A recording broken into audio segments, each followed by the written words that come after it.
on Tomb of the Spider Queen. So I do believe that BlossoM can make that happen again, but I think that GLuck will have recognized what they need to change. So try not to get so much experience denied. Maybe don't go for the Azmodan this game. I do hope to see a different strategy from them here in Rainer, Game 2. Exterminator. It is time. We never had a BOE game with Rainer. I think ever since this week, this is the first BOE game that we have.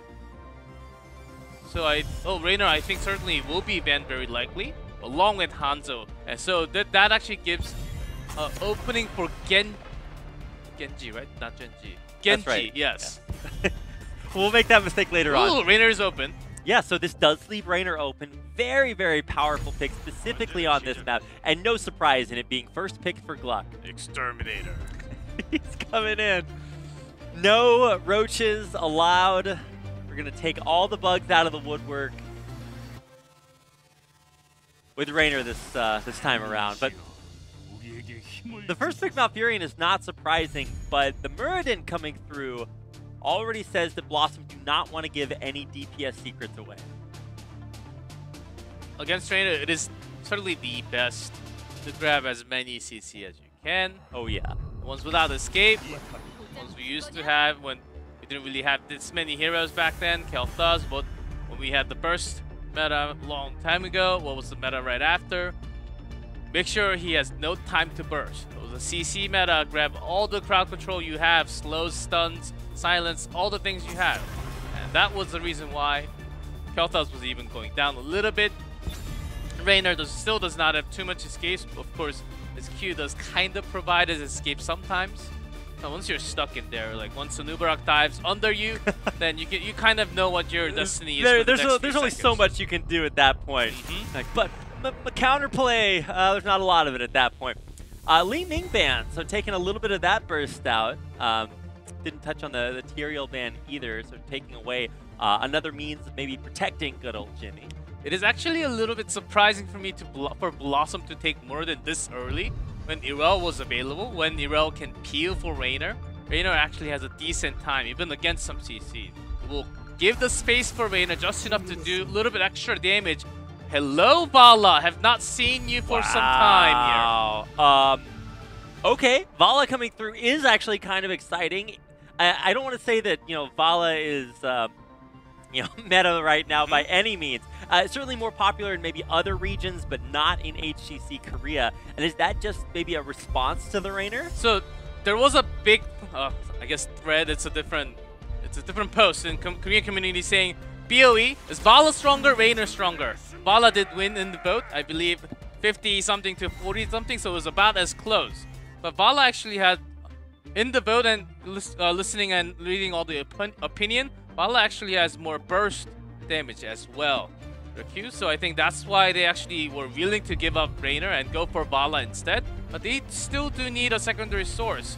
And there's not too much peel compared to Irel. Blaze can kind of provide that, but it is certainly not the same. Whoa, Hammer as the final pick here for BlossoM. And let's not even get into, maybe Rhaegar coming through on the other side. This is a really exciting way to finish off this draft. And certainly this game is going to get different than Game 1, which is already checking the first box off of it being maybe a little bit more exciting. But I do agree with you, GLuck. The Vala versus Jimmy kind of contest this time around is going to be really exciting to watch. I was excited about talking about Vala versus Rainer, but Rhaegar Kerosene. So it is a double support for GLuck. And with just DTC, it's going to be very tough to sustain, but they already have Irel. They have massive sustain, relying most of the damage from Rainer alone. Let's see how that works out against some long-range hammer, plus a lot of the, which what you don't see too many times, but Vala does have that burst output. So, back in the day, right, we've had different metas where you'd have just lots of tanks or lots of supports. And now coming back to seeing maybe a little bit more versatile supports joining the team just to support Raynor, I don't know if this is necessarily a shift in the meta, but I want to see what it takes to make Raynor viable. Because if you can enable him, I mean, Raynor's just one of the most insane hyper carries out there. And I think if GLuck can find a way to make that work, we're about to see how insane young Jimmy can be. On a plap horse. Not a big fan. No, definitely not a top tier mount by any means. So they switched lane because, well, Kensook are alone and they do have some siege. Let's see the race though. Sergeant Hammer on to the other side. So, and Inspire is available, so they do have the speed up with the minions as well. Not too bad because just because BlossoM started, BlossoM actually started a little after them. So their speed is actually faster with the siege damage from Hammer also. I was going to say, Racing Hammer is something that not a whole lot of heroes can keep up with, but you're right, Inspire, super strong, especially when you do have that wave along with you. And we don't actually get a chance to see many games start this way. It's kind of a rare opportunity. Core race. I want core race. Let's go. How far can you go? This is like a horizontal game of Limbo. Let's see GLuck. Should be Hearthing home, but they're not at the moment. Let's see if they are not. Want to go, because if they go back now, they're going to lose the wall anyhow. We'll see how long it takes.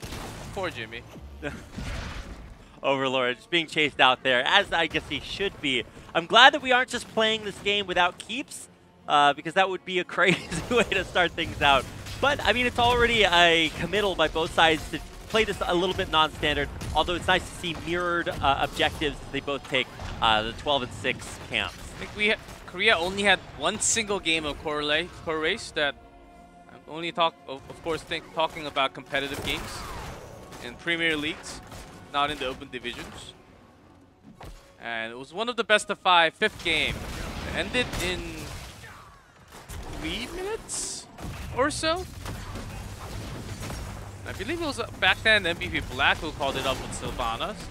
I don't exactly know why the other team actually went for the same thing. Why would you core race against Sylvanas? That seems like maybe not a great spot. I think we're in a different meta by far. That was a long time ago, probably early 2016. Things have changed quite a bit since then. I think we're all a little bit thankful for that. But now that we're actually kind of backing up and taking a more standard way to play the game, nobody racing down forts or keeps or anything just yet. We are seeing basically mirrored camps, so the macro, the experience gained is actually even right now. The problem is that this is coming after BlossoM had a much more successful start to their game.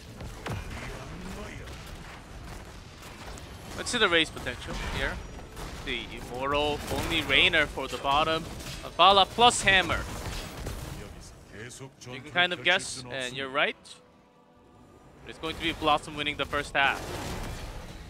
They do win it, but maybe this will say, or tell GLuck, hey, let's not play this race game and just go for an actual engage. They will start that. Face Mel, Gondar, we saw some weaknesses before, but now he's actually doing a great job positioning back in the back and actually able to output a lot of damage. The problem is that damage is not going on to the Immortal, and so this is going to set GLuck up actually in a pretty good spot.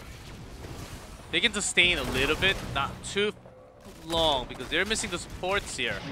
As Roxor goes super low, so they will lose the race eventually. Jimmy has caught Stonebolt. Wiz gets face melted, so that doesn't really connect. But they do not. GLuck does not get the Immortal, which was what they were actually looking for in this case. I thought for a second GLuck was going to be able to keep BlossoM off of the Immortal maybe a little bit longer, but you're right, they didn't have quite the ability to sustain through everything. And now they engage onto Overlord. Oh, Jimmy! Poor Jimmy, he's going to try to get away, but he won't be able to. It's all in vain, and even with 2 supports, there. 2 support and healing of his own with the adrenaline as well, that's not enough. And the reason also, another reason why they lost that Immortal is because he's still acing the ult, the same because they rely most of the damage on Raynor himself only. So I guess they kind of had to make this choice with the double support, so far it's not working out certainly. Let's see what else they can do, focusing on Kono for now, but he's a Muradin. Yeah, he is very, very tanky. Not level 10 just yet, but still able to tank through everything. Gondar, let's see how well he can kite, trying to vault away, but even that doesn't put enough damage or enough distance between him and GLuck, and will go down. But meanwhile, this entire time, even though it's not the fullest health Immortal, still going to break through a fort. Yeah, Vala is the best target for them once she does not have a role. Because Rehgar and Karazim can have massive, I guess, dashes and turning into Wolf and walk and run faster. And it actually does a lot of damage. That's what you do, and particularly in camp all the time. Taking down Honkono, just staying there just in case. Not really knowing the perfect rotation of GLuck right now.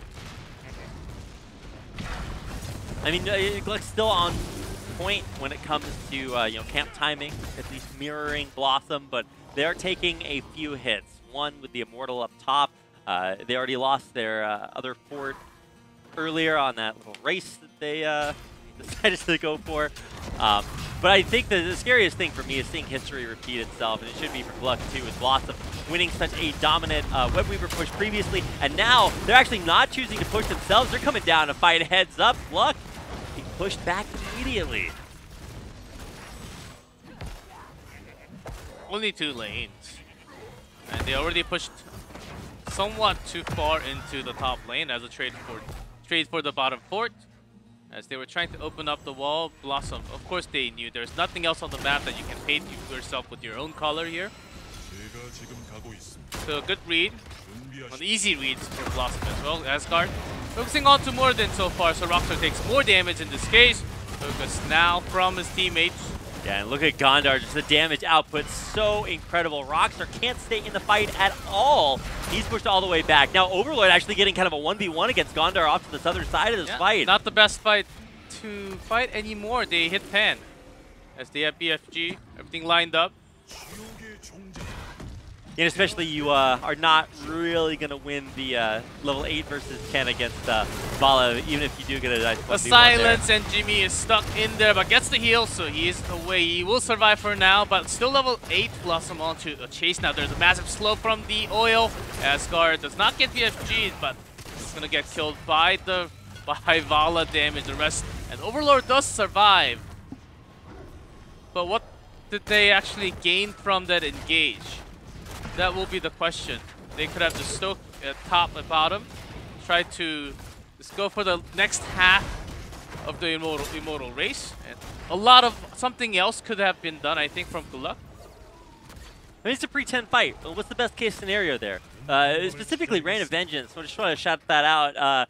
Vala, you know, even though we don't get a chance to see it as a meta pick by any means, Gondar is still pulling it out, making it look very, very good. Situationally, that looks great. Situationally, Wiz maybe does not look great, but the bunker will allow him to buy time for Mariday to come up, at least try for the save. He's very, very tanky, but can't sustain through 4 enemy team members. And now Honkono coming up might donate himself as well. Just screaming level 10s here, but actually they're getting cut off one by one. Look at that Bloodlust, insta Bloodlust. I was guessing that was going to be Bloodlust, and they will actually get massive power spike at 10. But okay, that was a questionable rotation for BlossoM as well. They're buying time for the Immortal. If you put it in a good way. Yeah, I'm trying to shield for them as much as I can, GLuck. It's going to be a full shield Immortal here, so this is going to take the entire focus of GLuck. This is one of the more comical parts of this battlefield, is that we just get a chance to see the might of 4 human beings. These are critical thinkers, and it takes 4 of them to try to deal with this AI objective pushing the top lane.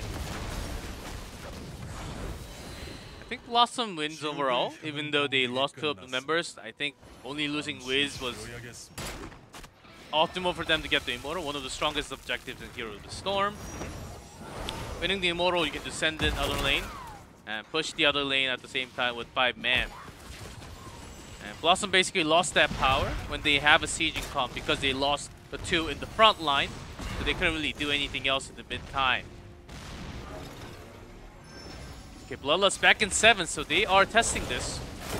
That is going to be very scary when you combo that with all the damage that Rainer can put out. And I think Overlord is starting to show that with this double support, he can actually stay alive back towards the back. You do combo that.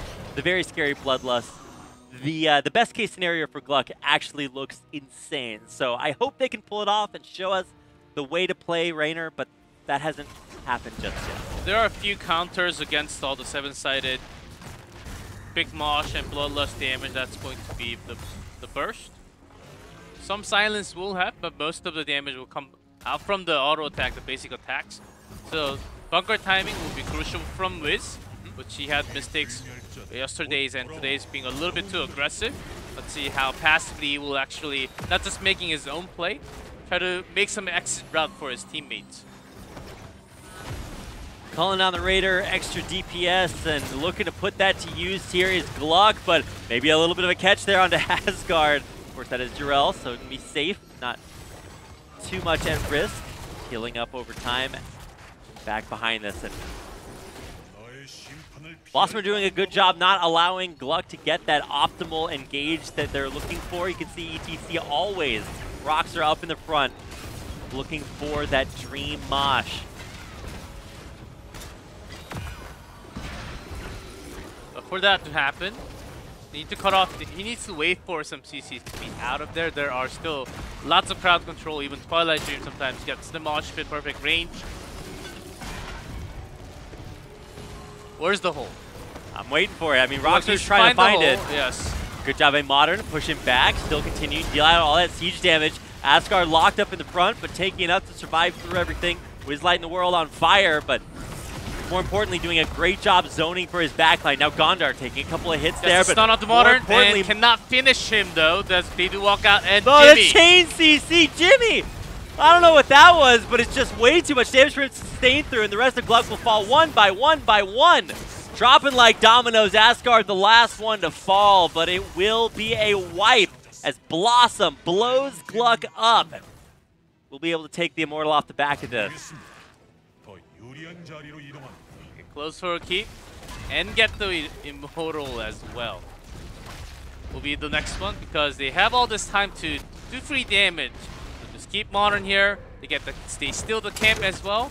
And prep on that keep. Of course, you can't destroy with these two, but do some more damage with your camp that you got before the fight. Yep, bonus camp damage, bonus keep damage, and of course being able to withdraw behind that and finish off this Immortal.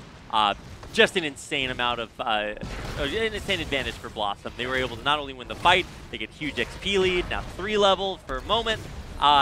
More importantly, just every objective, stealing camp away. They do have to fight again, maybe in a somewhat weakened state, so if GLuck can get a big counterplay here, this could be their avenue back into the game. Overlord, lots of damage from behind, and here comes the 7-sided, the burst coming down as well. Bloodlust is not up for this fight, crucially enough, so maybe this is the opportunity for BlossoM to turn things back around, and I think they just will. Asgard will get popped there in the front. The first casualty for an attempted re-engage by GLuck. Bloodlust comes back now, but only as a safety tool. Trying to body block for Overlord, but that's another Jimmy gone already. And this might just be the game call here. Immortal still full shield. We'll be getting the damage, but right after will be the core. 3 members left for GLuck, but when you do not have Ancestral, you can't really massively heal your teammate. And the other support is the Kerosene with the 7-sided, not the Palm. Roxor does survive for now, but can they defend against this full shield and not anymore half, but still has a lot of shield. That is true. This is almost going to be impossible for a GLuck, but they will try. And they do have a lot of damage, but with that Bloodlust down, you know, that's not going to be as big a possibility. Now, diving the back, an attempt by Kerosene, but not able to take out Vala, who does get the return. The revenge is hers. Can they find any more kills? The answer is waiting for no. Mary Day's perfect Twilight Dream for the celebration of the finish. He has the finger on that R button. Look at that. He does not get to use it at the end. It would have been a nice little period at the end of a very declarative sentence there. What a game by BlossoM. They pull out the Vala, maybe a little bit unexpected, but looks like our Korean community poll was right, GLuck. Vala. It is not an 1v1. It is not. It was certainly not a 1v1. GLuck had a weird team comp in this case, and either go for the entire team fight, of course, post 10. They had Bloodlust, which did some massive damage, but you have to choose the right time. Pre 10, 10 versus 8. Not the right time. That even people playing Rain are doing tutorial would know what's supposed to happen. And I guess they were trying to cut their losses because there was not too many things you can actually do. But just not falling behind even more, which is very likely when you have a team fight at that moment. I think GLuck just had really bad calls, really